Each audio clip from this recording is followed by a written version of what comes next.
We're going to hear again from Dr. Paul Byrne, who, as you've seen already, has worked with so many of these patients. Dr. Byrne. Okay. In the email today, what came as Nova Scotia passes presumed consent for organ donation and quotes, check your driver's license. You may be an unintentional donor. And then there's a little story here. It says, a few years back, I went to renew my driver's license and did not check the square to indicate, quotes, donor, close quotes. I started to slide my new license into my wallet and almost didn't notice the word, quotes, donor, close quotes, under my right thumb in the lower right corner. I went back in immediately and asked if I had done something wrong on my application. I had not. The DMV clerk tried twice before she did what she called a, quotes, manual override, close quotes, to issue my card without the word, quotes, donor, close quotes, on it. She used the time it took to lecture me, though about my, quotes, social responsibility, close quotes, to help others with my parts, since I will be, quotes, quotes, be dead anyway, close quotes. I told her that I'm not opposed to donation. My mother received a kidney from a donor, but I don't want to be seen merely as the sum of my parts. As I left the DMV, I wondered if there were other unintentional, quotes, donors walking around like I would have been had I not noticed the error. I had to wonder also if the system is set to default to, quotes, donor, close quotes, or if once you check the box, it stays checked. Well, this presentation this afternoon is about consent. And in the presentation, I will say some things about organs and brain death and what's essential for consent. Try to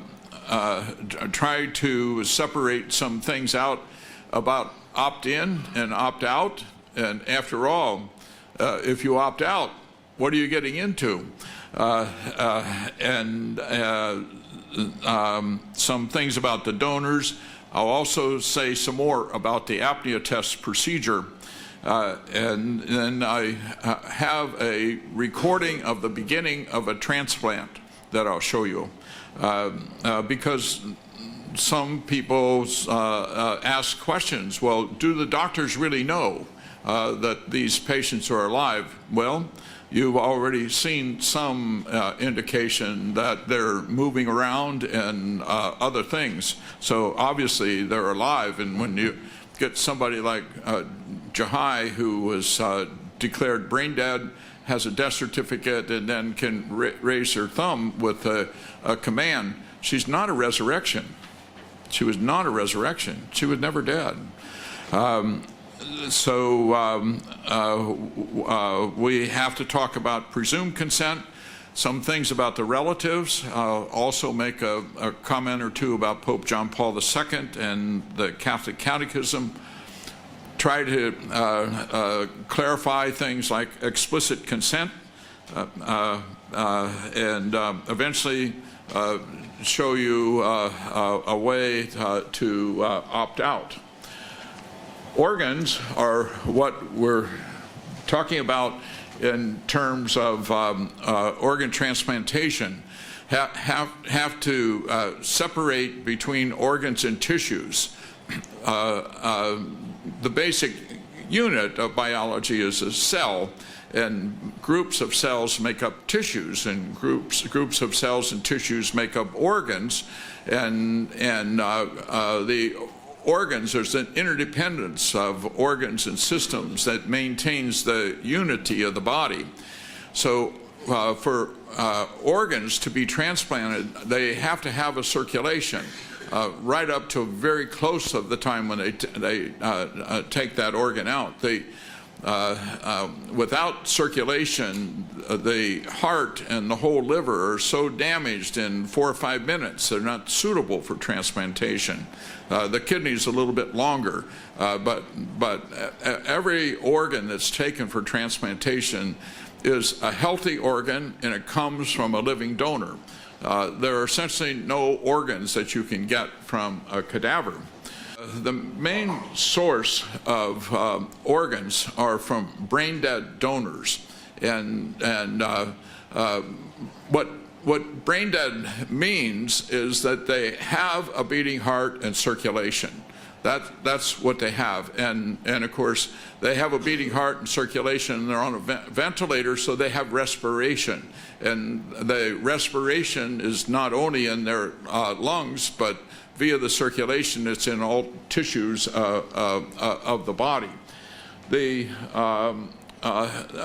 To do organ transplantation, at least theoretically, in the United States, where they have what's called opt-in, by that you may have to get consent from somebody. So where do they get the consent from? They get the consent from the donor himself or herself, and then from a relative or responsible party. And then they opt in and opt out, and part of why we have this on the program today is because in Germany they're in the process of changing from opt-in, where you have to get permission from someone, to opt-out, where it's presumed that everyone is an organ donor. And consent is a word that is con, and sent has to do with the mind bringing together. It's an understanding. It refers to giving a permission.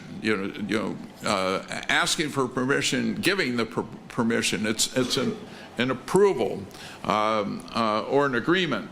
To be valid, a consent must be one given freely, without coercion or deception, and you have to have full information, and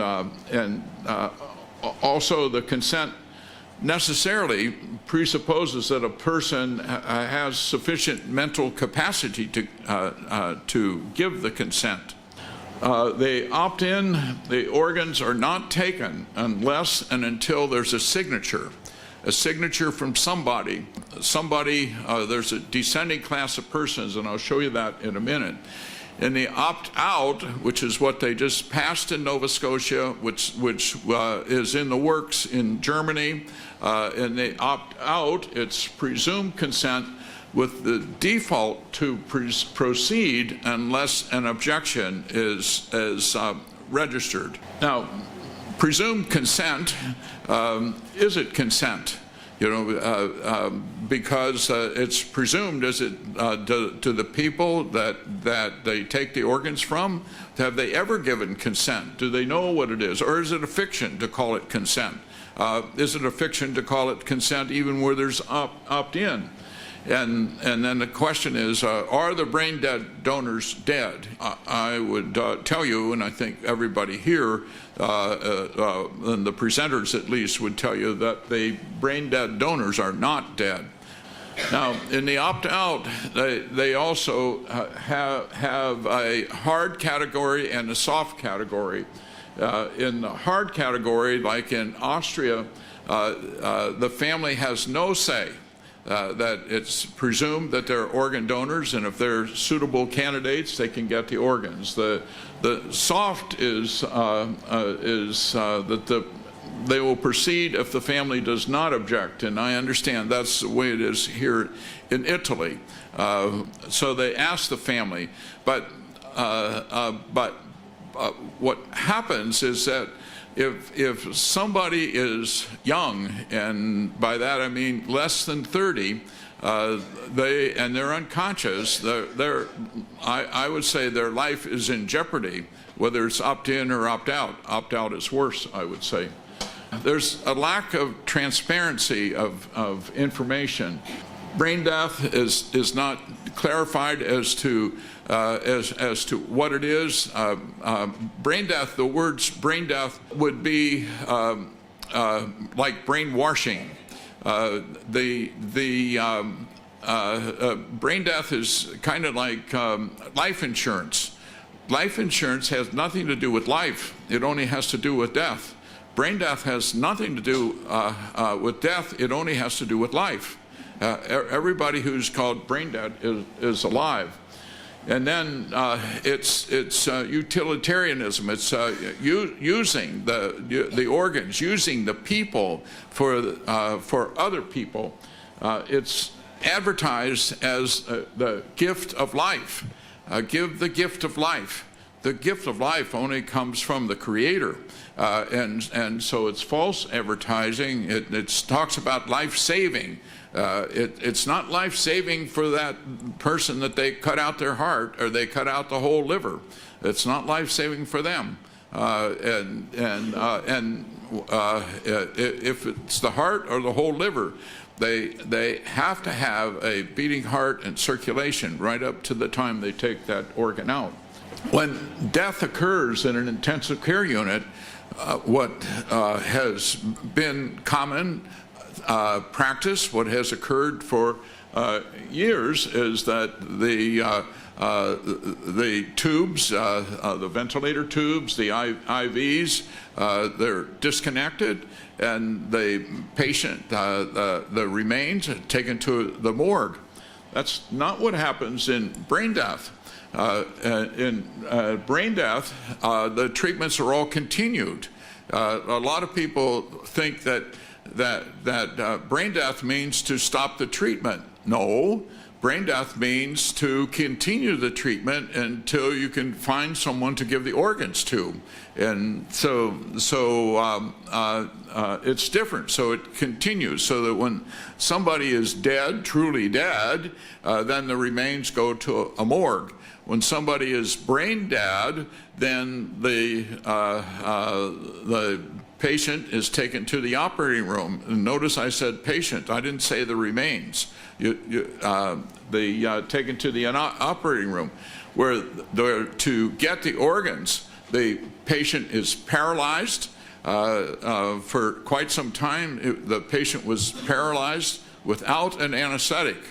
And then in more recent times, they have noted that if they give an anesthetic, which is to take away the pain, then the organs stay in better shape for the recipient. When the patient was paralyzed and not given an anesthetic, that was we have drugs that paralyze patients so that there's no movement, no connection between the nerves and the muscles, so that when they gave the paralyzing agent without an anesthetic, when they cut on them, the heart rate goes up and the blood pressure goes up. Now that won't happen to a cadaver, and yet it happens a lot and significantly, the response to it. So paralyzed and anesthetized for organ excision, and when they are not dead, it's vivisection. It's dissection while they are alive. Now, opt in or opt out, the respect for persons is lacking in both.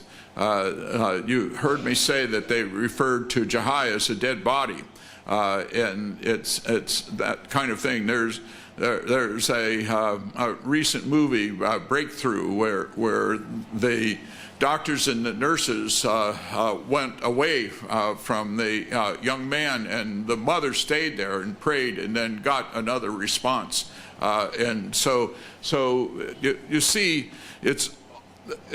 when I have a patient, it's a living patient. And as long as the patient is living, it's my patient. When the patient is dead, they belong to the undertaker. And so the one that's called brain dead is still kept in the medical system. Rightly so, because they are alive, but wrongly so, because it's in the medical system to get their organs, not to treat them, to get them well. There's insufficient information to know that brain death is not death as ordinarily understood. Most people have some experience with death from death of a pet.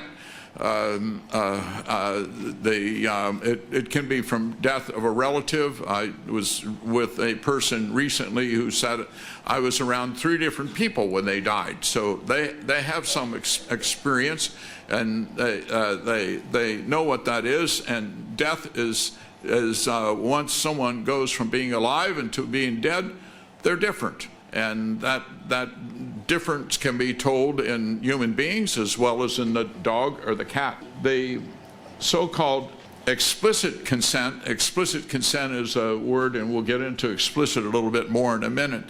Explicit consent is not necessarily informed consent.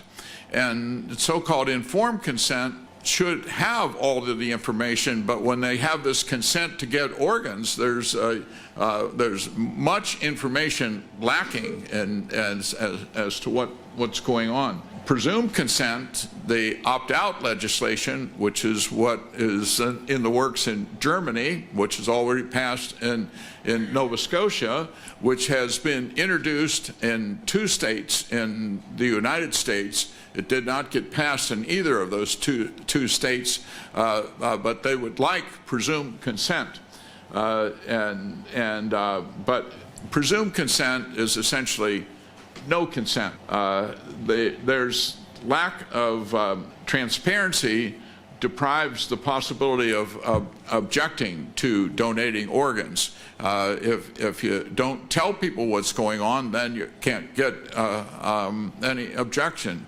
I was asked a question in between about permission and that kind of thing. Well, if you don't ask, you don't know, and that's essentially what's happening. And most people do not know what's happening in brain death and organ transplantation and organ donation. Most doctors are not informed. Most clergy are not informed, and really, when I talk about these things, I talk about it just the same, whether I'm talking to doctors or nurses or lawyers or clergy, whoever it is, because the situation is the same. Very few people are informed, and so it has to be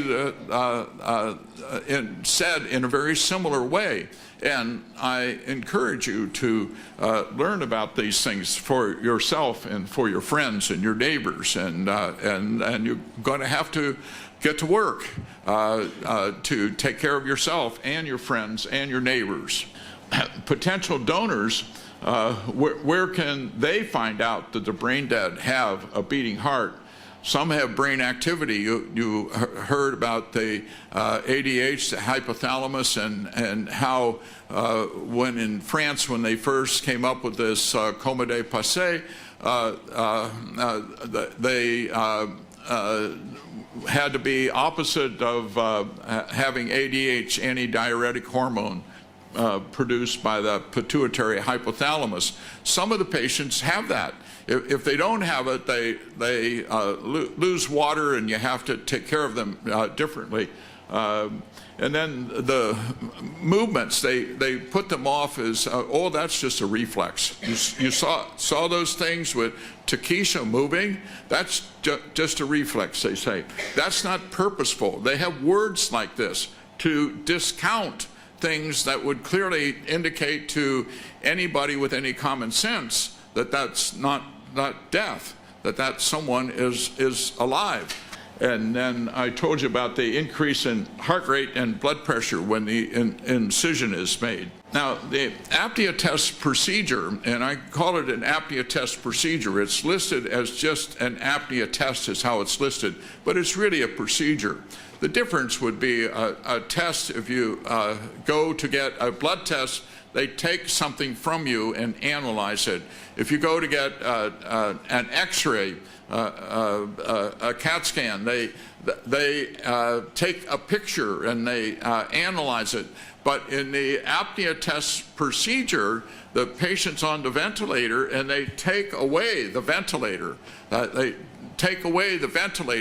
and you and I take a breath every 5 seconds or something like that. And so we're breathing all the time. The patient on the ventilator is being ventilated 15 cycles a minute.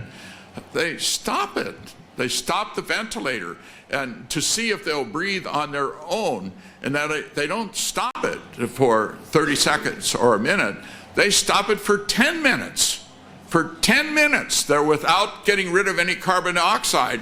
And as Dr. Coimbra pointed out, when the carbon dioxide builds up, it makes the brain swelling get worse, and it makes the patient get worse. So the apnea test procedure is done without consent. But can it be consent? Could you tell somebody that you're going to suffocate their loved one for 10 minutes? Could you do that? And somebody's, your wife or your daughter or somebody say, yes, do that. No one would say do that, and yet it's part of the procedure of determining that somebody is brain dead. The inability to demonstrate that they can take a breath, and so they have to show that they can take a breath, because if they can't take a breath, that becomes the signal to do something else that makes them truly dead. That becomes the signal to do the other thing, which is to cut out the organs or to stop their treatment. Apnea test is not a predictor, but a lethal procedure. And the relatives must instruct no, no, no to the apnea test. So you have to learn 2 no's. You have to learn 2 no's. The one no is at the license bureau. You have to say no to organ donation. And in the hospital, if your loved one is unconscious and on a ventilator, you have to tell them, don't do the apnea test. But you know what? In Nevada, they have already overridden that. In Nevada, they already made it that they can do that apnea test without telling you and without getting consent. And if you find out about any of these things and you object, the law is further written that you may be responsible for all of the expenses that are incurred as a result of your saying that your loved one is alive, as opposed to their saying your loved one is a container of organs. All of that is written into the law in Nevada. And it's just a matter of time until that attempt is to get that law in more places. Now, I'm going to show you the beginning of an organ transplant, and this is taken right from a textbook on organ transplantation. And when the way they take the organs in somebody who is brain dead, they make the incision from the neck to the pubis. In some ways, they somewhat call it a 2-foot incision. They make the incision, and then you will see as they open up the chest, you will see that the heart has around it, heart is in like a sac. The pericardium is the tissue around the heart. You will see that separated, and you'll see the beating heart. This is a brain dead patient that this is the beginning of taking of the organs.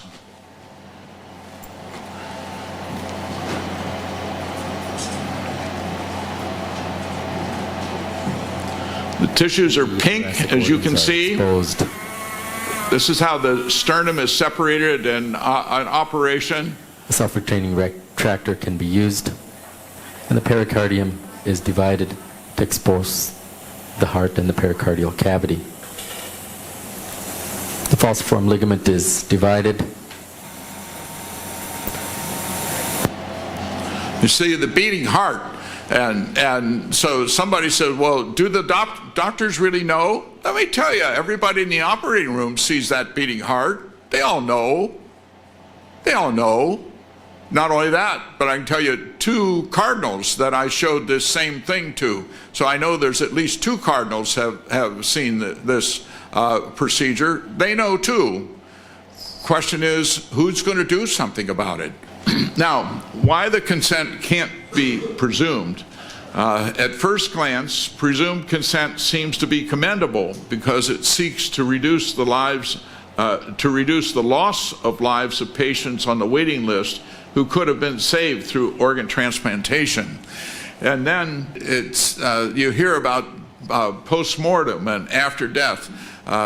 Post-mortem are Latin words, and they're strong. They mean after death. And then what is death? Well, death is a phenomenon.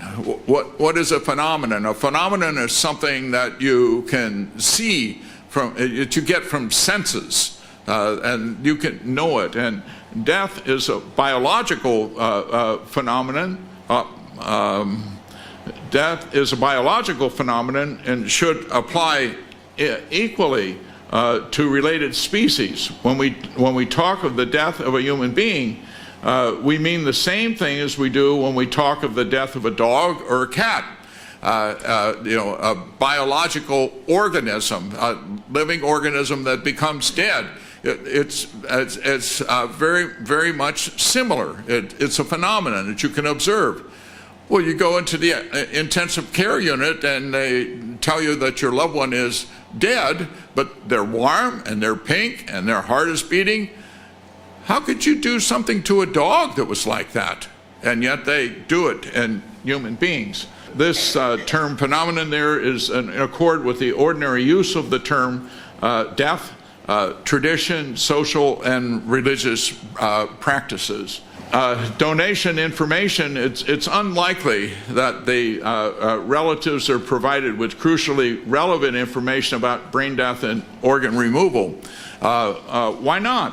Well, the first thing is many physicians do not understand the conceptual difficulties, inadequacies, and fallacious reasoning surrounding the brain death doctrine. Physicians don't know.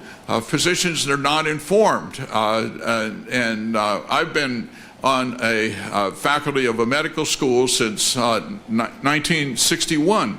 And every now and then I get to talk at a medical school, but I don't know of any medical schools I've been allowed to talk more than once. And so the medical students and residents are not informed. And as Dr. Coimbra has pointed out, who was a thinking person as he was going through his training, I would like to think that I was a thinking person also as I was going through my training, and hopefully I can continue to think. Now, I told you about the organ procurement organization being notified. Every hospital has what they call designated requesters, and in the United States, the treating physician is not allowed to ask for organs. They're not allowed to. They can treat the patient, but they cannot ask for organs or talk about it at all. There's a designated requester, and we've learned what that designated requester is like.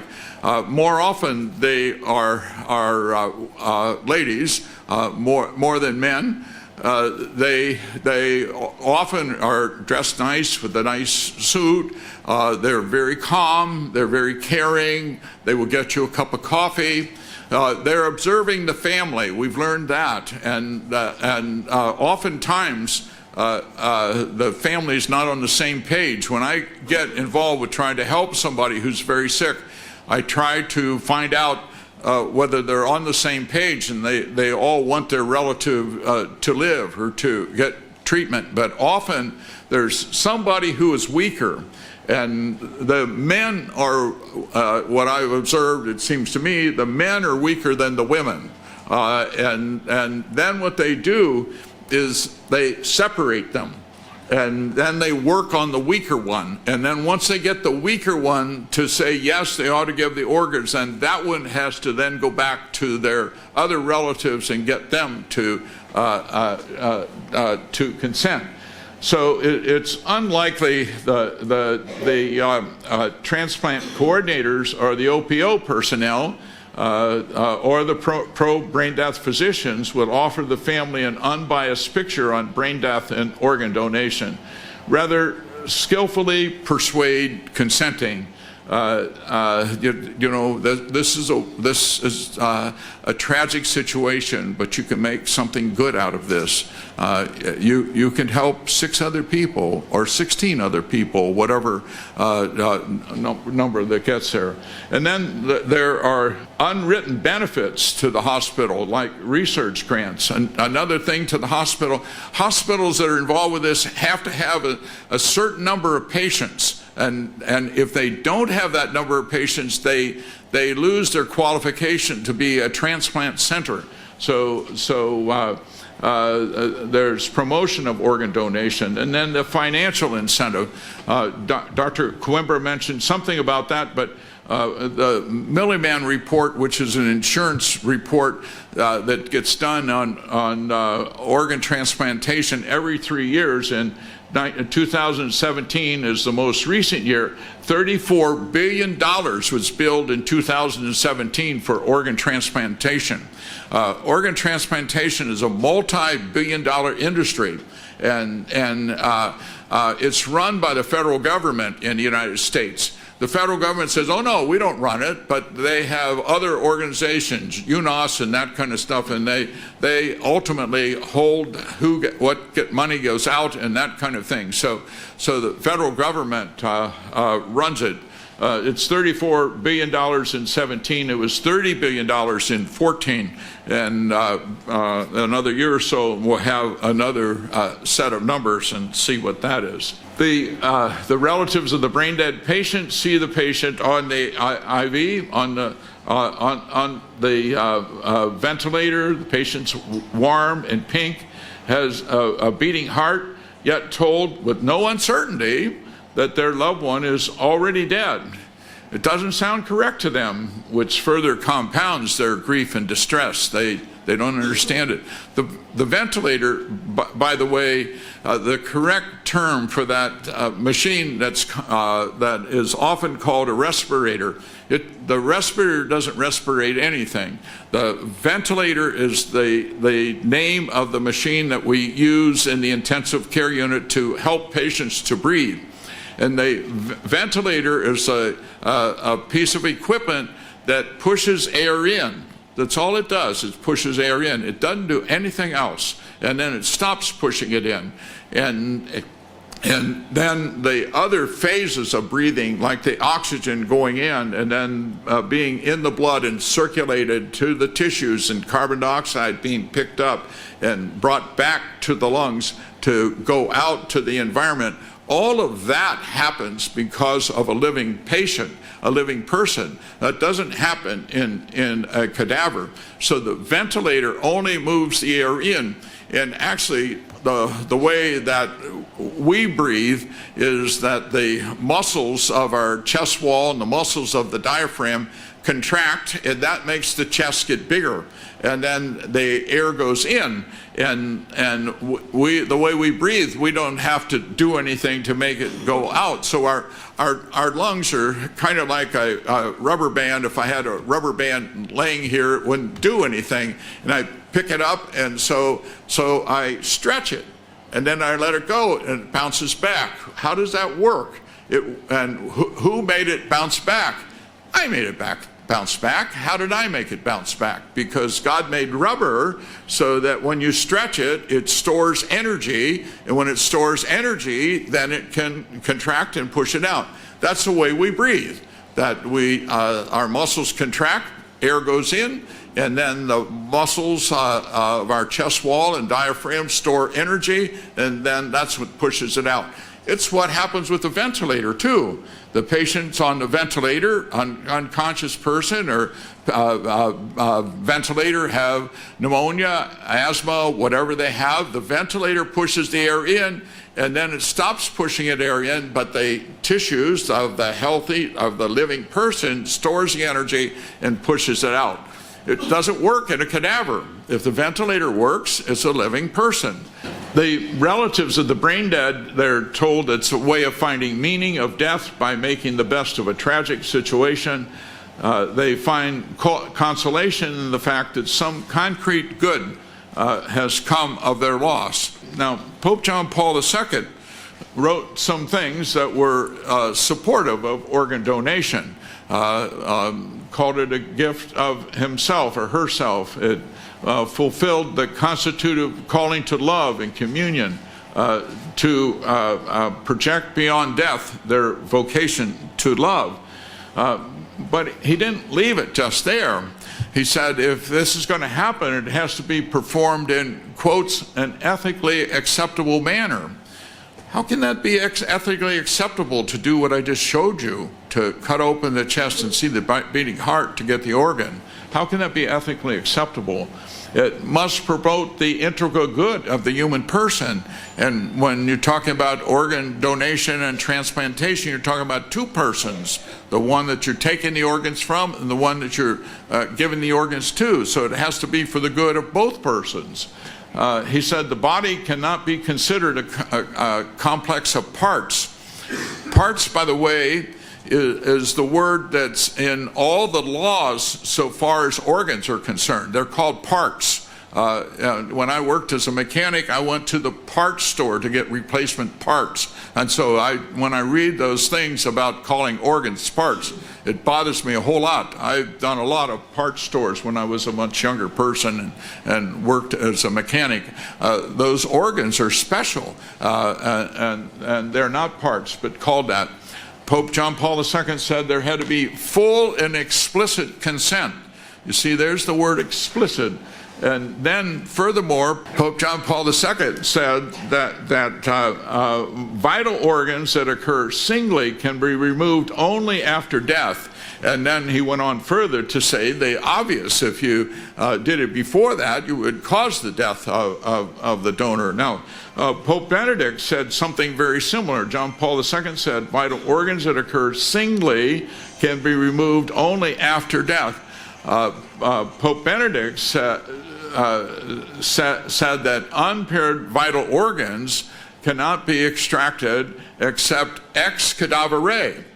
Ex cadavere. So his talk was in English, but when he got to that, he used the Latin, ex cadavere. And so cadavere meaning a dead body. And I have been told very clearly by someone who was very close to Pope John Paul II, did he know what the difference was, a dead body, a cadaver? And I was told, by all means, Pope Benedict knows what a dead body is, and so does everybody else. And is that a dead body when the heart's beating and got circulation and respiration? No. The Catholic Catechism has in it, uses the term post-mortem, after death. And if you look up the Latin catechism, Latin version of the catechism, it uses post-mortem, organ donation. Then it says, quote, is not morally acceptable if the donor or proxy has not given explicit consent. And so explicit. I have a lot of dictionaries, and I have a couple of favorite ones, so I looked explicit up, and in this 1874 Webster's, it's the 5th edition of Webster's. The pages are brittle, so I'm very careful with it. It says explicit, distinctly stated, plain in language, open to the understanding, clear, not obscure or ambiguous. Explicit consent. Remember, it's distinctly stated, plain in language. When you go to License Bureau, do you wish to be an organ donor? And that's called consent. Do they give you any information? Open to the understanding. And then if you come up to a more modern dictionary, it says fully revealed or expressed without vagueness or ambiguity. Not very much different, but updated just a bit. But explicit consent, and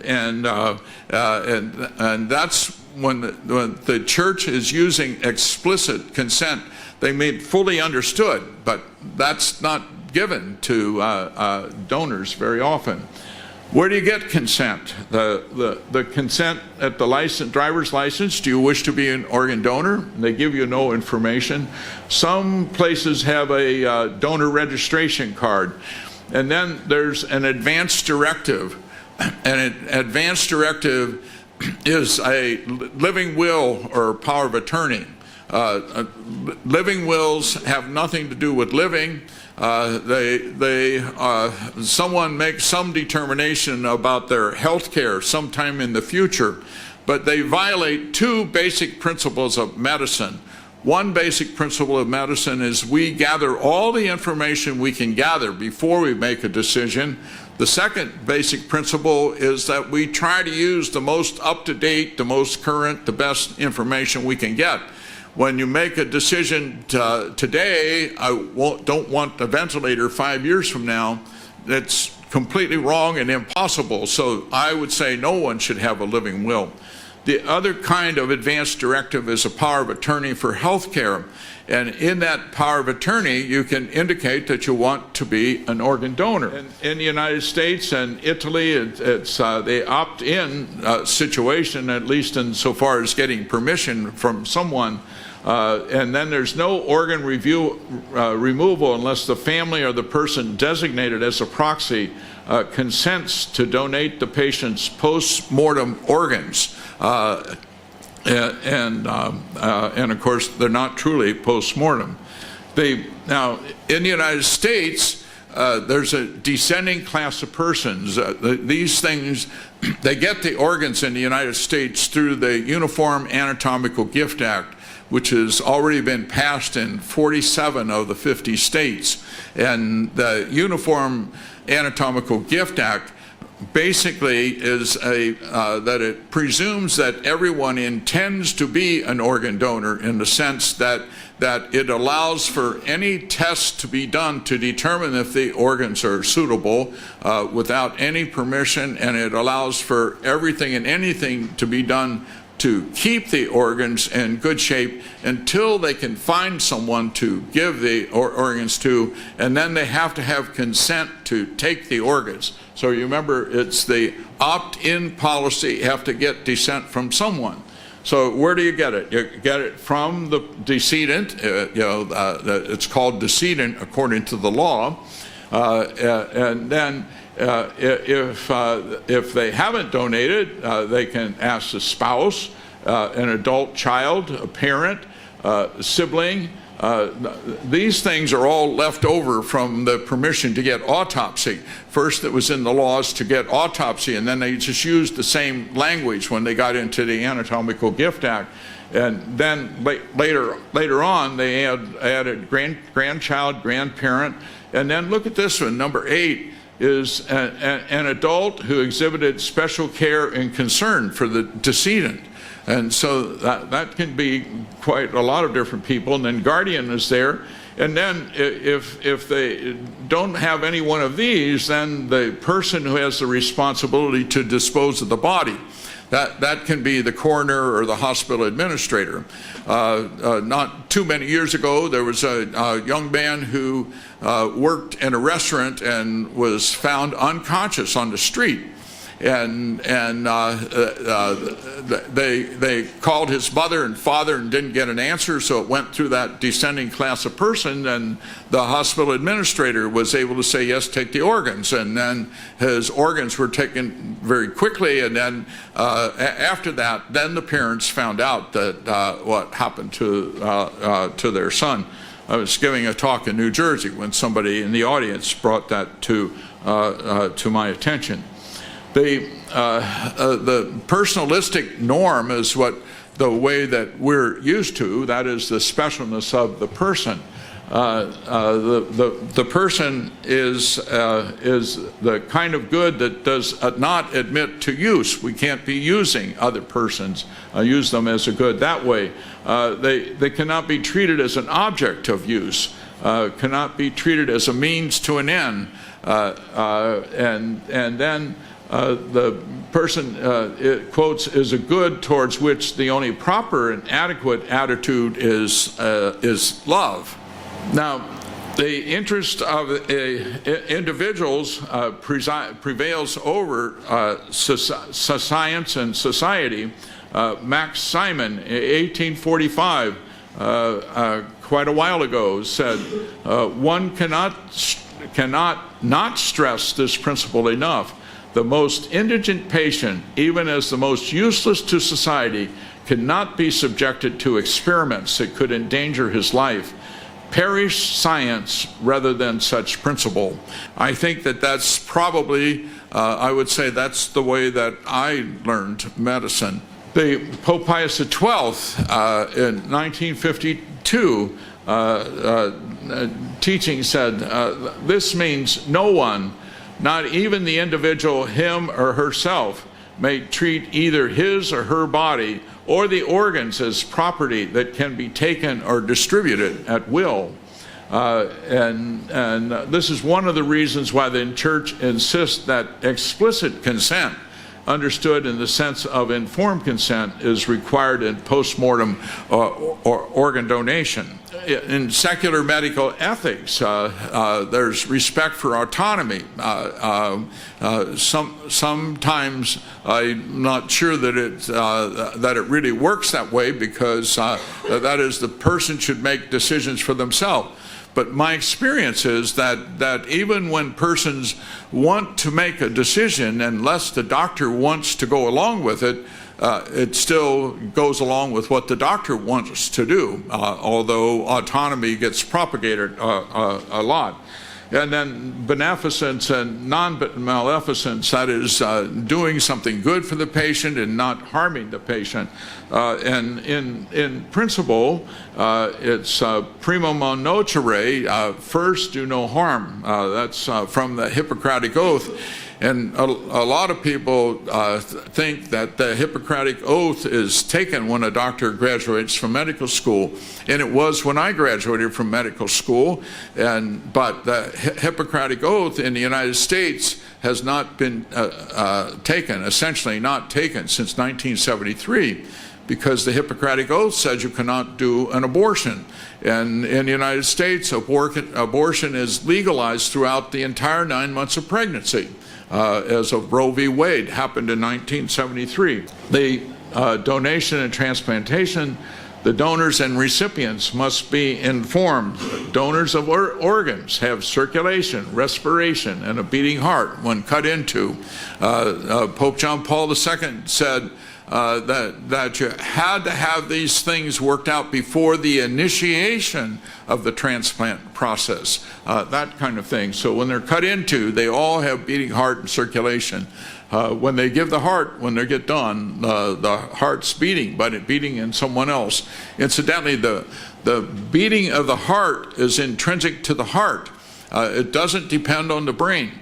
And you can readily understand this when they do take out the heart for transplant. They take away all of the nervous connections. And actually the beating of the heart is intrinsic to the heart. It's just fascinating, because the heart has its own little brain. The beating is the heartbeat is initiated, and you know what? It stops beating, and then refills and beats again. That it's all of that is built into the nervous system of the heart, doesn't need the brain, as clearly evidenced when that heart gets taken out and put in someone else. It beats in someone else, and there's no connection to the brain in that someone else. You don't need the brain for the heart to beat. The beating of the heart is intrinsic to the heart. Now, does the brain do anything to our heartbeat? Well, it puts a finesse to it in terms of a difference in phases of respiration and the like. So they're related, but the brain is not necessary for the heart to beat. At true death, the living body becomes a dead body, a cadaver. A cadaver does not have respiration, circulation, or a beating heart. And if they did, they wouldn't call it a cadaver. The donor must be of sound mind. Incidentally, in the United States, in the Uniform Anatomical Gift Act that was first passed around 1998, when all of these things started, in 2006 it was revised, and when it was revised, that part of sound mind was stricken from it. That part was gone. The consent must be wholly voluntary. It can't be coerced to do it. The physician must provide full and complete information full and complete information. Has to disclose the benefit, risk, and alternatives. It's hard to believe that they think that I've talked long enough. If you ask my children, they would say, don't give him a microphone. He might not shut up.